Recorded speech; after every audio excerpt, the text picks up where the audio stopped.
Hello again, good people. Welcome back to another video. Today we're looking at this. This is the SnowSky Disc. It is a non-Android music player, MP3 player, DAP, digital audio player, whatever you want to call it. It plays music.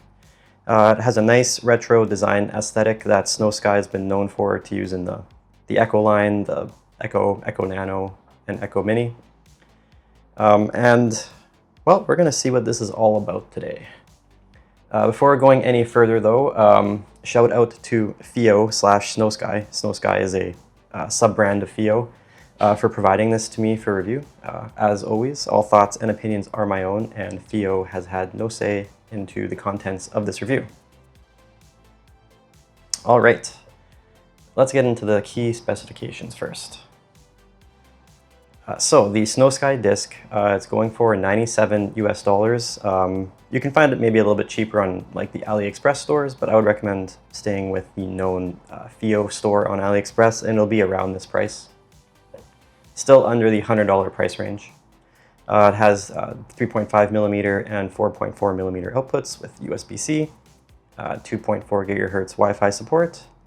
I have Bluetooth 5.3 listed here, but it's actually Bluetooth 5.4. It doesn't really impact anything because it still has the same SBC, AAC, and LDAC support. Of course, no music streaming support, no music streaming services.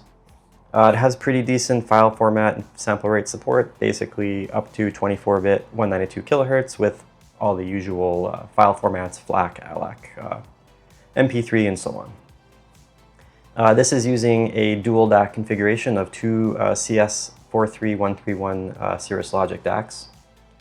And the internals are built on the Ingenic X2000 platform, which we've seen in the non-Android HiBi and Shanling DAPs. So this is a pretty common chipset to use in these types of devices. There is no internal storage, but it does have a microSD slot and it supports up to 2 terabyte microSD cards.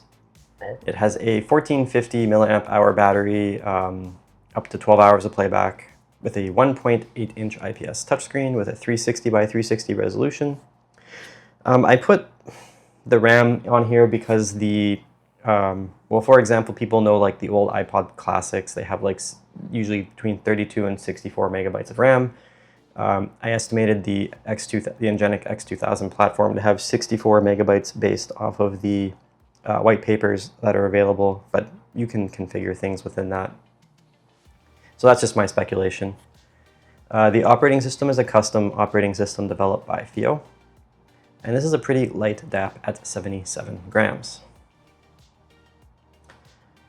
So what do we get with the SnowSky Disc? Well, we get the box, some pretty fun stickers that you can attach to it that are supposed to be sort of Walkman, Discman inspired, hence this is like says Walk Disc on it. So just kind of fun stickers for it. Quick start guide and a USB-C to USB-A charging and data cable. All right, for under $100, it's not too bad, to be honest. So let's take a look at the disc. It is made of aluminum, and it feels pretty phenomenal. It's kind of, I'm actually glad they went with aluminum and not plastic, because I think that would really ruin the aesthetic of a device like this, because you can see this nice sort of metallic shimmer on the blue here. It comes in multiple colors, but I have the blue one here. On the front here, you can see it has the LCD touchscreen, and it's a circular screen, and it's covered by this sort of raised, smooth glass. So the edges are, you can feel it's raised, but it feels smooth, and it's quite nice, actually. I like that effect. As you can see, it's pretty much one piece, and it looks pretty nice and solid. Feels not too heavy, but the weight is evenly distributed. And I just like the whole look of this, especially the front has no branding except for the SnowSky logo here. Excuse me. And I think this is kind of how I like to have my digital audio players, kind of minimal branding as possible, nothing too flashy. Well done here, basically. On the right side here is the majority of the controls. So we have the play pause button and we have a volume rocker here, which doubles as a next track and previous track. On the very top, we have the power button, which also doubles as the screen on and off button. And then on the bottom, we have the 4.4, 3.5 millimeter USB-C and the micro SD card slot. And as you can see here on the right edge, there's 2 holes here, so you can put a small lanyard going through here. And well, if you want to have that sort of retro aesthetic to it with the lanyard, you can do that. The left side does not have anything on it, it's purely smooth, and then the back has these 4 bumps on here to, I guess, protect the branding that's on the back here, so that if you have it down and you're moving it, you're only going to scrape those and not this, which is a little bit thoughtful, actually, to be honest. I like that. As you can see, this is a pretty interesting shape. It's well, retro disc CD, compact disc design to it, which I think works. You know, it works pretty well for the whole idea of this, you know, retro renaissance that FiiO and SnowSky is going for here. The button placement overall, I feel, is pretty good, although maybe not the most natural, because it's hard to hold a shape like this naturally. The buttons are nice and clicky. I have no complaints there. They're very responsive. And it's funny because actually, like, there are buttons, and the lack of more buttons is kind of works for this device given its size, because if you had more, it'd be too easy to kind of, as you grab it, to touch the buttons. So I feel the choice of having it limited to just these buttons is pretty good. And I guess overall the placement is also pretty good. Let's power this on. So we're going to hold the power button for a couple seconds here. And also just going to clean the screen from my fingerprints. Nice cool SnowSky intro there. And I wanted to turn this on because 1, we're going to get into the OS and the UI, but 2, because I wanted to talk about the screen quality. And what I'm going to do is just crank the brightness up here. All the way. The maximum brightness is not too bad. The screen is also pretty good. You have to, so if you're looking at it straight on, it's pretty clear and bright. But if you start looking at it at an angle, even just kind of off angle here, it loses some of the brightness and a little bit of the legibility of the colors. But the colors overall are good. There's good sharpness to everything. The resolution is fine for this screen size, 360 by 360 resolution. The color accuracy looks pretty good, and the color saturation, and the contrast, so being able to, you know, see the difference between certain shades of colors, and also just how deep or how light you expect those colors to look is also pretty good for a under $100 screen. So I think they did a good job with their choice of screen size here and screen quality. So as I mentioned before, this is a custom operating system developed by FiiO, and I think it works pretty good for this screen type, the shape, the circular shape. Basically, it's sort of like you're swiping through on a phone, or not on a phone, sorry, on like a smartwatch, you know, one app at a time, but you can still see the previous and next apps. It's not too bad. I do like this. It's the whole very minimalistic look, which I do appreciate on something like this, and I think we need to see more of in this you know, the digital audio player space. So if we go into, well, you know what, let's just go into the now playing screen. So this is the now playing screen. It shows you the track that's playing, so the band name on and the track Avalanche. We have the album art in the background here, and if I tap it, you get different things here. So tap it once, get the seek bar, and we can manipulate the seek bar just like this.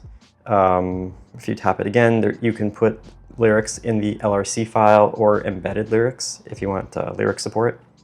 And then there's another one, you can just see the album art. And then of course on the bottom here we have various options, like this is for shuffle and repeat and stuff like that. This is to add to a favorite, and this is to add to, or sorry, this is to view the current list of songs playing. Swiping from the left to the right is like the back button basically, so it brings you to the previous screen. We're just going to stay on here though. So if we go to the next one, again, this is the seek bar, and then the I is just, you can see the info of the current track. It doesn't tell you the file type, but it does tell you most of the other information you'd want to know. Again, swipe from the left to go back here. If we click the middle one, this adds to a playlist. I will get more into that in a moment. If you click this button here, it's the equalizer. This was newly added in the previous firmware, or the latest firmware update. So we're going to talk about that in a bit, don't worry. We're going to tap this again, and there's no lyrics, and then the screen, and that's it. If we play it, this has the effect of the album art turning like on a CD or a vinyl record player. So if we go to here, we can see, well, we can see the whole thing just like that. And this is a very poor example of the screen quality because this album art is very dark, but actually considering how dark, like under normal circumstances, this album art is, this actually shows a good amount of contrast to it. So maybe it is actually a good example. We're just going to pause it here, and we're going to go back. So if you're in the now playing screen, you can just do this to go back, but you can also swipe down from the top to get sort of a quick access menu. And from here, you can do the brightness, and you can also select the current playing track to get back to this screen. We also have various options up here for Wi-Fi, Bluetooth, to go to the home menu. And if you pull down a bit more, then we have other options here. So this is for the gain, so high gain, low gain. This is just the equalizer settings. Let's go back here. This is for the SPDIF, I believe. This is for the mode. This is to update the media library, and this is to rotate the screen if you want to change the screen rotation, which is a pretty cool and handy feature on a square circular device. Those things I appreciate. What I do start to notice throughout the whole UI is stuff like this where it just gets cut off and it doesn't look, kind of doesn't have the best effect, right? Like it feels a little bit unrefined in this regard, but I don't know how they will be able to fix that, given it's just a circular design. Then of course at the top is the volume and the battery percentage. So we're going to go back to the home area here and go through. So we have the browse my files, and you can just go through this SD card. I like to organize my files by music, and then artist, and then album, and then tracks.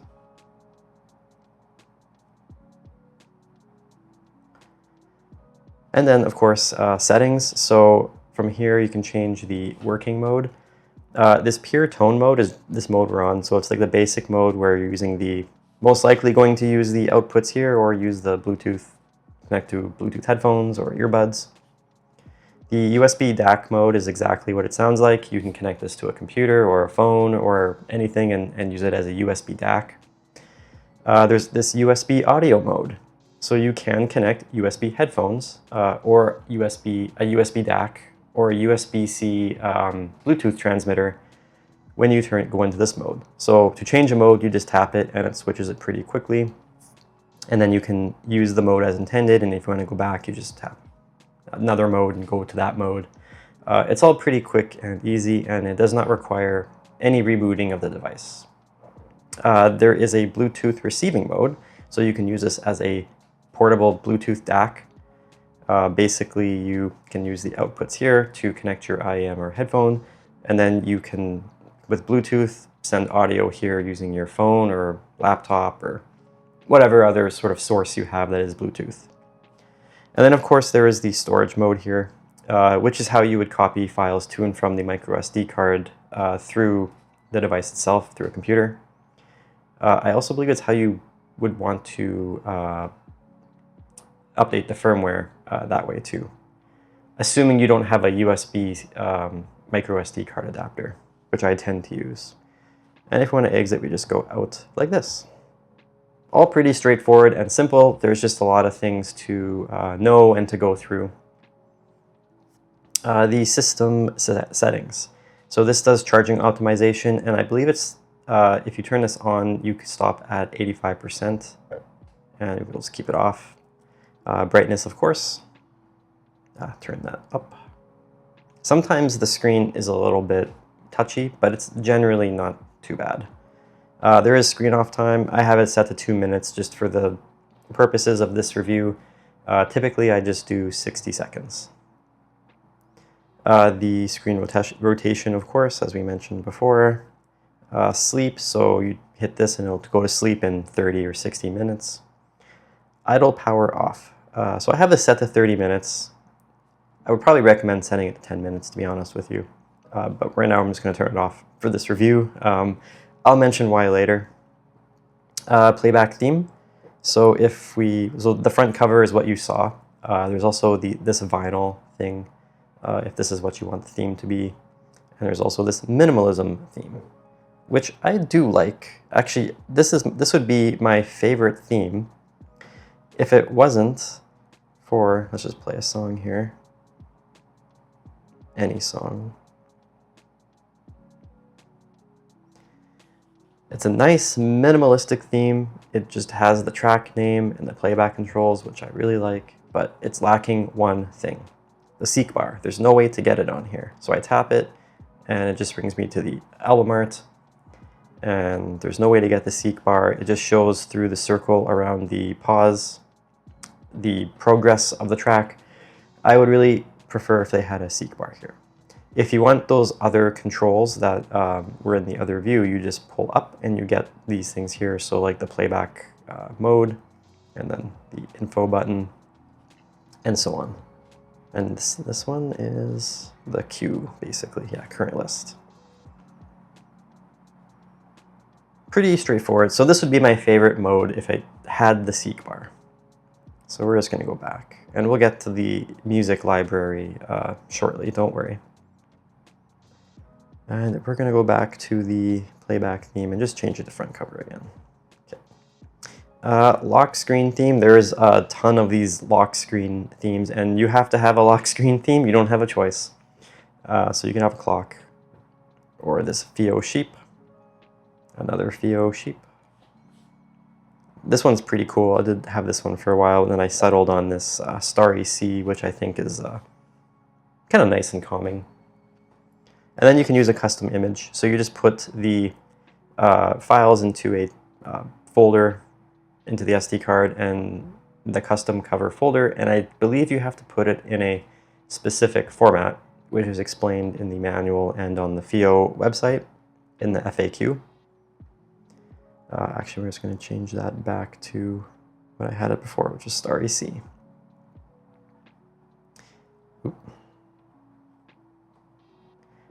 Cover animation. So as you saw, it was rotating the image. You can set it to static. That's usually what I do. I like it on static. I just have it to rotate for the purpose of this review, but I generally like static. So let's keep it on static. The custom volume. So this is where you can change the behavior of the volume buttons. So a single press, you can choose basically for all of these options, you can choose either switching the track or adjusting the volume. How I have mine configured is, so a single press is adjusting the volume. A double press is also adjusting the volume, because I like to do this, basically go up like this. If you want to do large increments, you can just simply hold on the screen and do this. And you can even, oh, I guess you can't mute that way, but yes, you can just do this. But generally, I like to go like that, because if you're going to sit there and spam the volume key, it's going to change the track otherwise. And then the long press I have set to switch track. So you just hold it for about 1.5 seconds, and it switches the track. Pretty straightforward. I appreciate that they have these options in here. Date and time adjustment. You can actually set auto adjustment on if you connect to Wi-Fi. Language support, so these are all languages it supports. actually pretty good, I think. Pretty good, decent amount of language support on here. System updates, resetting the device, and then of course about the device. This is running the latest update, version 2.09, which adds a couple of very prominent features, and the reason I'm actually doing this review now as opposed to a month ago, because I've had this thing for 2 months now, maybe a bit more than 2 months actually.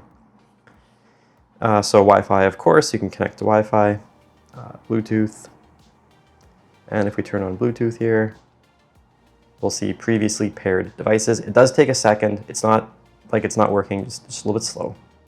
And then we can turn it off.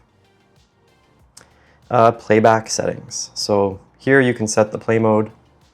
You can also do memory playback. So it will save the position or just the song that you're currently playing from. Now, one thing that does annoy me is if you use either of these options, position or song, when you power off the device and then you power it back on, it will automatically start playing music.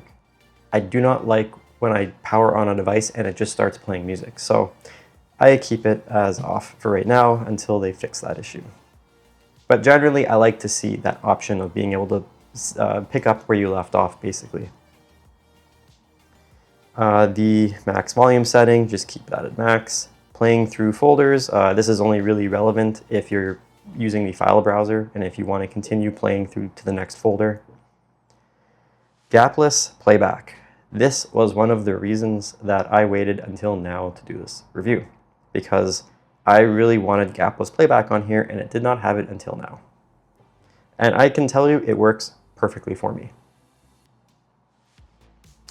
This was also the second reason I waited. You have the ability to choose between artist or album artist in your music library.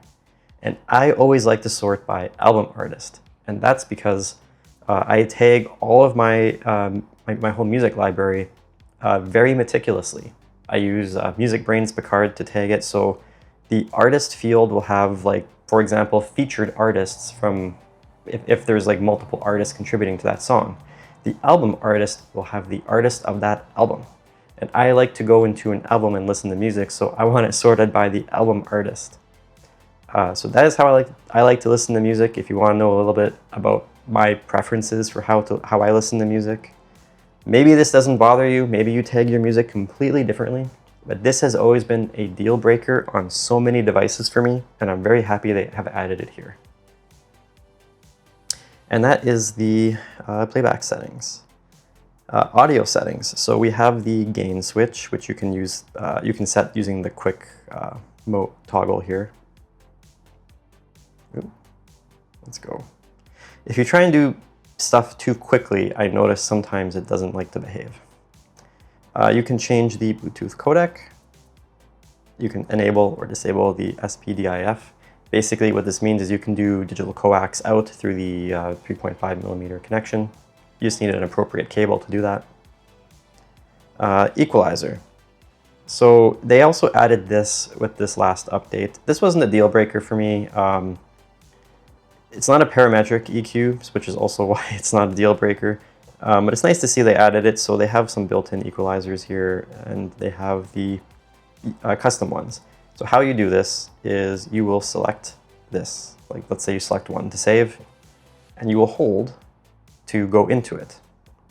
And then you also have a preamp, and then you have, it's basically a fixed 10-band graphic equalizer. And while it's not a parametric equalizer, at least they did this, and that's not the end of the world for me. If I really needed to EQ something, this is manageable.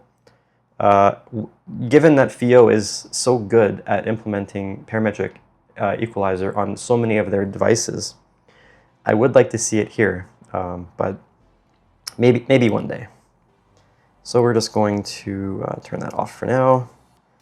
We have various filters here. I usually like the non-oversampling filter or the fast phase compensated filter. So it's very difficult to find the exact wording of what FiiO calls this. If I had a document that explained this, if I find it again, I'll put it in the description below. for you guys, but for me personally, I like the fast PC phase compensated or the non-oversampling filters. I'm going to change it back to non-oversampling. And then there's the channel balance, and then of course there's the DRE, which is the dynamic range enhancement, because this is using a Cirrus Logic 43131 DAC, which has the distortion issue in certain circumstances on certain types of music and certain frequencies. Audio Science Review has a really good write-up about what this phenomenon is. For most people, leave this turned on and just forget about it, because I don't think most people will actually hear that distortion. This is just here in case you do hear distortion on some tracks. You can turn it off and it'll get rid of that distortion. And last but not least is the updating the media library.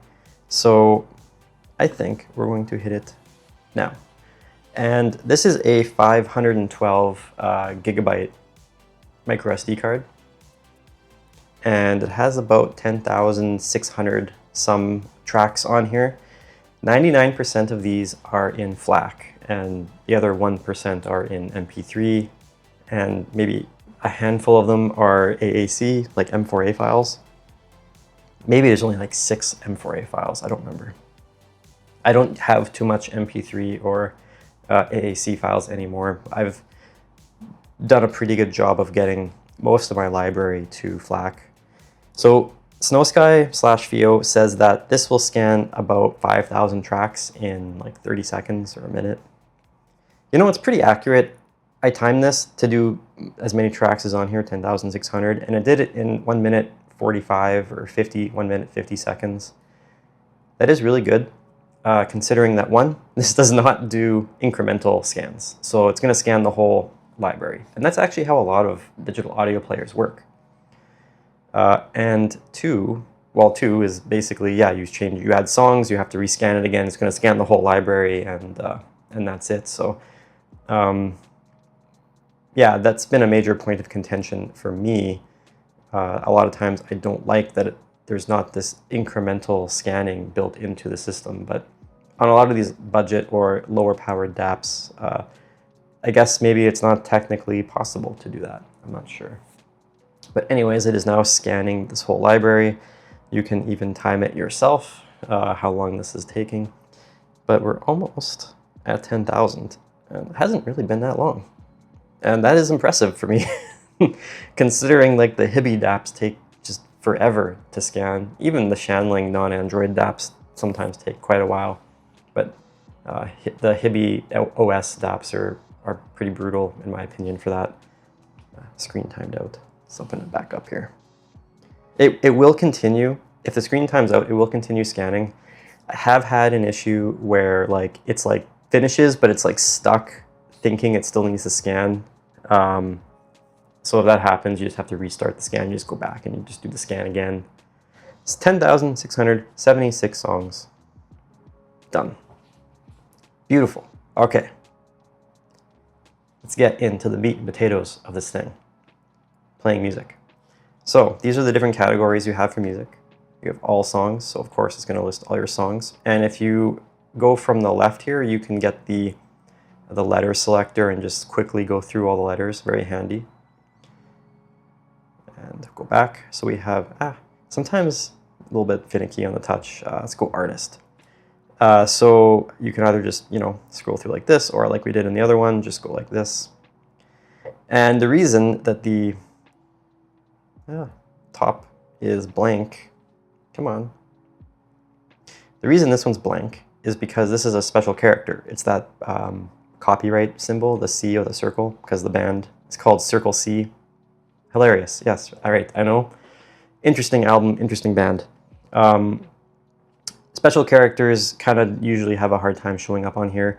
At least symbols like question marks show up fine, but obviously that copyright symbol doesn't show up properly.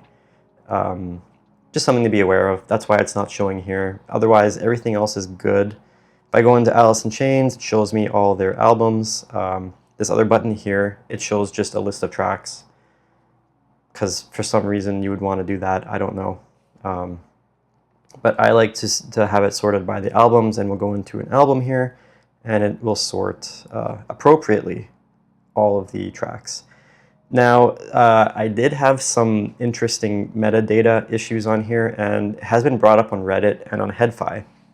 And the way that if you have the tracks being sorted alphabetically instead of by the track listing, you have to delete the total disc and total track metadata tags from the files. And I also had to actually remove the artist sort field as well to get this to work properly for mine. So depending on how you have tagged your music, you may have to manipulate the tags a little bit. I find this annoying as hell. I think that there are tags and there are standards, and it should just use the correct tags, but at least can get things into a usable state without sacrificing too much to do that. Anyways, my only gripe with how the tracks are listed now is I wish there was a track number in front of them, because right now I don't know how many tracks there are, and I like to see the track number on here as well. And they don't even show the track number on the screen, so you don't even know how far you are into the album. You know, maybe you never heard this album before. You don't know there's like only 10 songs on here. Anyways, just a small gripe, not a deal breaker in my opinion. So overall, I like how this is laid out. I like that you can quickly go through it, and I do like how quick this is. This is blazingly fast, like for a DAP like this. They did a good job. FiiO did a good job here with this kind of stuff, so I'm very happy about that. So we can sort by album 2, of course. Doesn't show you the album art in this view. Genre. So these are all the genres that you would have tagged. And then, so there's this favorites, and you can add tracks as a favorite. You can't export this. And then there's this thing called My Playlists, which honestly is just another favorites thing because it's not an actual like proper playlist. And by proper playlist, I mean it's not an M3U playlist or M3U8 playlist that you can import or export. It's just a list of songs on here that you can't do anything with outside of this device. And if you reset the device, it's gone. So it's not a deal breaker for me that there's not proper playlist support on here, but it might be for some people. And I would really like to see FiiO, SnowSky to implement proper playlist support on here. I think maybe they're already selling a ton of these. I think they would sell so many more if they did that. Let's see. Streaming. So this is not what you think. This is simply AirPlay Streaming, which is cool that they have this. I tested it from my iPhone. It works. Works fine, actually. I never had any issues. I kind of wish, because this has Wi-Fi on it, and that's really, like, the only two things you would use this, use Wi-Fi for on this is AirPlay and for updating the firmware. It's only two things you'll use it for. I kind of wish they would have implemented this, like, Wi-Fi music transfer feature that, you know, like, I think both Shanling and Hibi have a feature like that. I know Hibi OS does for sure. So you would like turn that on and you would be able to go to a web address on your computer or your phone and you'd be able to copy files to it. That would just be so handy. You don't have to take out the micro SD card. You don't have to connect the device to your computer. You would just do it that way. Maybe that's in a future update. I don't know. And as you see, that's kind of all the things there is. And I'm like sitting here thinking like, man, that's it. But actually, that's kind of refreshing, isn't it? This isn't a elaborate, complicated digital audio player. You're not like connecting to the internet, getting notifications or apps or something like that. It's purely an offline experience for your own files. And I appreciate that. In general, the UI is, like, as you saw, very smooth. It's much better now, but there used to be like some pretty brutal like screen tearing going on when you were going through apps like this quickly. But as you see, it's very smooth. There's no frame rate dropping. You know, everything's pretty responsive, and I gotta give them credit. It's pretty nice and pretty smooth to use in a budget, in a price range where that's not always the case. Let's talk about Bluetooth and Wi-Fi performance. So Wi-Fi performance was good. I have no way of really testing that. I just saw on my access point that it connects at 72 megabits per second. That gives you like about 9 megabytes per second in bandwidth under optimal conditions.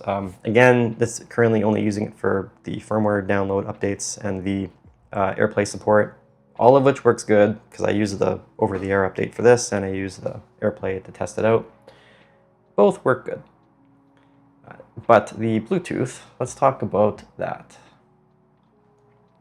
So I like to connect my Qdelix 5K and I like to test out the actual performance using the web app of the Qdelix. And I listen with IEMs to hear if there's any audible dropouts or stuttering, and I see on the graph if there's any connection issues. And as you can see, for the highest LDAC mode, which is 990 kilobits per second, it's perfect. It's fine. Exactly what you want.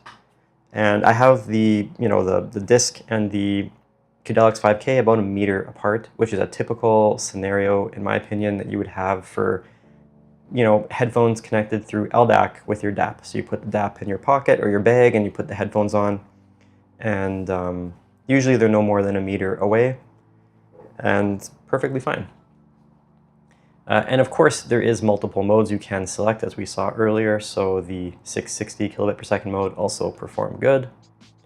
The 330 kilobit per second mode also performed good. So usually if you have issues with LDAC and you're at the highest mode, you will want to go down in quality to see if that resolves it, because LDAC is heavily impacted by environmental interference, especially Wi-Fi. So if that's one thing too. If you have Wi-Fi enabled on your disk and there's Bluetooth issues, turn off Wi-Fi. That probably resolves it. And then lastly, the AAC performance is, well, pretty good. Tops out at 220 kilobits per second, and it is rock solid. No stuttering or anything like that. Seems like they're using a pretty good AAC encoder for this thing. Battery life and charging. I'm just going to clean the screen here because, man, I really marked that up. So, I think cool screen, time and everything. It's, yeah, pretty nice. So, battery life, FiiO, it says to expect 12 hours. I was getting, closer to 10.5 at most. Usually it's closer to 10. And that's with moderate screen use and the volume on low gain set to maybe 3/4 of the way. So usually I had it at, I think, about 30, 35-ish. Not bad. Actually, it's pretty decent for a device this size. I can't complain about that.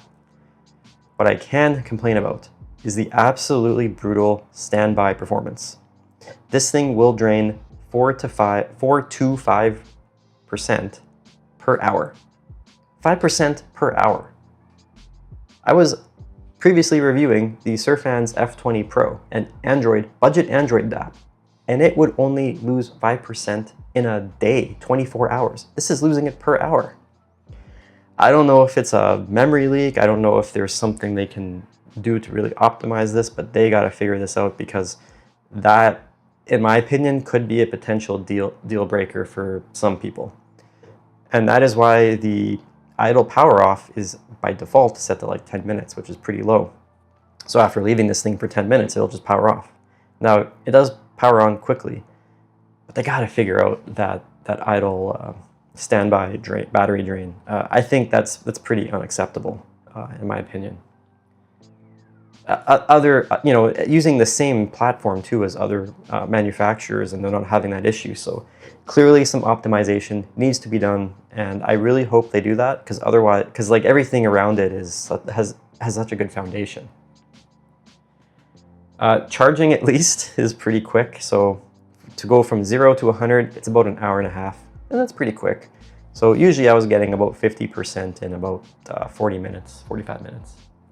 And of course, there's that charging optimization where you can prevent it from charging to full to retain the battery life. Also good. If they wanted to go maybe one step further, the ability to easily replace the battery. Now, I have not opened it up. I see there's like screws here. I haven't opened this up. I have a feeling it's glued in, so that would require some somewhat invasive techniques to replace the battery. So I would like to see them, well, more companies do that, but anyways. Battery life overall is good. Idle standby performance is terrible.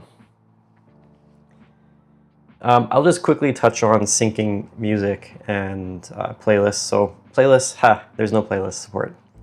Syncing music is pretty easy. Again, you can either do it through the DAP itself, or you take the micro SD card out and you plug it into a computer or an adapter into the computer, copy files to it, put it in here, scan for music. There you go, pretty easy. It's not overcomplicated, don't overthink it. Just do what works best for you. So in the end, the overall user experience, despite the battery drain issue, the overall user experience of this is actually, for me, very positive, which is good because I was so hyped for this device, and then it was let down by the various software issues that it has had since it was released. And now, in its current state, it is actually a really good digital audio player. You can just listen to music and that's it, which is what you want. The additions of gapless playback, which works for me perfectly, and then being able to sort by album artist. And I'll even go in here and I'll just change, where was it, audio settings? No, it was in playback settings. Yes. So we're gonna go to artist. And we're gonna go to category and artist. And now you see it changed, right? Let's zoom in here. So now I have different, more stuff in here, right? Like, wow. So, wow, you really tag your music very well. Well, thank you.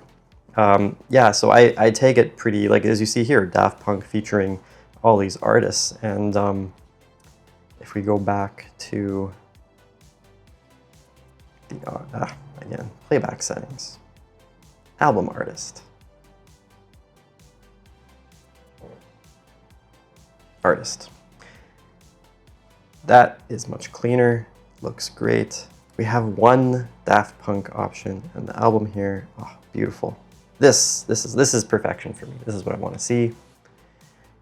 So happy they have the option to do that. I have nothing against people who want to just view it by the artist. Really, nothing against you guys. I just want to see it like this. That's how I listen to my music. And I, in general, am in favor of flexibility and choices. Let's talk about the output power and noise floor. So this has pretty decent output power. So the 3.5 millimeter output on the bottom here has 125 milliwatts per channel at 32 ohms, and the 4.4 millimeter balanced output has 280 milliwatts per channel at 32 ohms. And those numbers by themselves aren't, they're not jaw-dropping, especially for the balanced output. But for a device this size, those are perfect. Majority of use with this is going to be with IEMs, and at 125 milliwatts, it's going to drive pretty much everything out there, especially if you're going to buy this device. So no issues there. If you're going to use maybe some harder to drive headphones, you can use the 4.4 millimeter balanced output. So for example, I was using the Sennheiser HD660 S2, not the hardest to drive, but it's a 300 ohm headphone. I was getting to maybe the edge of what I would consider acceptable performance. It wasn't quite there, but considering what this is, I thought it was maybe good enough. But anything more like higher end Hi-Fi Man planars, probably you don't want to use it with this. The Hi-Fi Man Edition XV was actually fine with this, as was the Sundera, although I was using the Sundera on the 4.4 millimeter. And actually, a headphone that I really like to use with it here, this is the Focal Zurus. I should just take the cable out here. So I like this headphone a lot. Nice closed back headphone. Also kind of matches in color to this thing. This is a good pairing. This sounds great with this. I'll get into the sound quality details a bit as to why, but good pairing, drives it just fine. This fortunately also has a very low noise floor and very black background, so I did not detect any background hiss with this thing. Even using Campfire Audio Andromeda 10s, didn't hear any noise. So I don't want to go grab the Andromeda 10s, but I do have the Campfire Audio Iris here, which also, these are pretty sensitive in terms of hearing noise floor. And yeah, this cable is a little bit ridiculous sometimes. But this is a nice IEM. I like this IEM a lot, and it works really well with this, as does this one. This is the 7 Hz Timeless 2. Sounds good with the disc, as does this guy, the Crin-Ear reference. So all this works very well with the SnowSky Disc. So if you have anything like this, or cheaper, or even a little bit more expensive, it will probably all sound fine with the disc. Which brings us into sound quality. So again, dual CS43131 DACs. Same DAC chip on the Echo Nano and the Echo Mini, although now there's 2 of them. So this gives you a very clean and balanced sort of presentation. I'm not going to get like too deep into the subjective sound quality impressions here, because under $300, I don't think those matter too much. It's more about getting a good, clean, and resolving output for what you're using to listen to it. So what I will say is it sounds fairly neutral, crisp, and controlled. So it doesn't add any additional warmth or coloration. It's just a good, clean source that will do your IEMs or your headphones justice. I never felt like this was actually holding anything back that I was using with it, with the exception of the HD660S2, purely from an output power standpoint, not a sound quality implementation standpoint. So if you're worried that this is not going to, use your IEMs to their fullest, this won't hold anything back, don't worry. It sounds pretty phenomenally good for what this is at this price, for under $100 US, I can't complain about that. Like, even if I bring this over here, this is the Echo Mini. Even this sounds pretty good, and it also has a very low noise floor. Like, these have very low minimum impedance ratings for both of these things, and FiiO/SnowSky did a good job of optimizing for that, because you're going to be using IEMs with these things, for the most part, right? There's also kind of a nice contrast here, because I kind of feel like people who are frustrated with the usability of the Echo or Echo Mini, maybe even the Nano, although I think that's a purely different use case. I think people who are frustrated with this will find some solace in the disc, because it adds so many quality of life features and isn't annoying to use with the damn clicky buttons all the time. And don't get me wrong, this is a pretty cool retro thing, and it works. I don't have an SD card in here right now. Don't, right? Yeah, I don't. But you know what? It's really nice. It's cool. It looks like an old cassette tape, and it's functional, which is the most important thing. But if you're going through a lot of tracks, it's very annoying to click buttons all the time, and they're very clicky buttons. Whereas this, there's no buttons for navigating the UI. You're just using touch, and it's very well implemented on here. And I have no complaints about that. It's good. I'm now playing. Yeah, I'm playing. Yeah, so I have no complaints about that. I think they did. I think they've done a phenomenal job of implementing, the DAC chips on here and the sound quality to give the cleanest output possible at this price range. Good job, FiiO/SnowSky. So I guess that kind of brings us to the end here, and wrapping this up. I don't feel anymore that there's a lot of compromises on the SnowSky Disc. Those have been mostly resolved with the software updates. Gapless playback is now on here, which the Echo Mini, Echo, and the Echo Nano do not have. Mostly, I think that's a resource issue with the internals. But now we have it on here. We have album artist views. decent, good sorting and usability for everything. The only two things that I would really like to see on here: one, fix the damn standby drain issue, battery drain issue. Two, implement playlist support.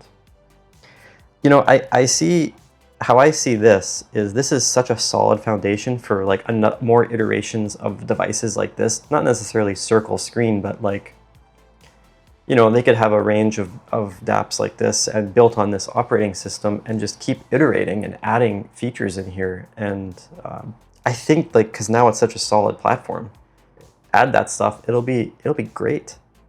You know, we'll basically be going back to the days of the Zune and the iPod in terms of practical functional devices. Finally, again, maybe in 2026, right?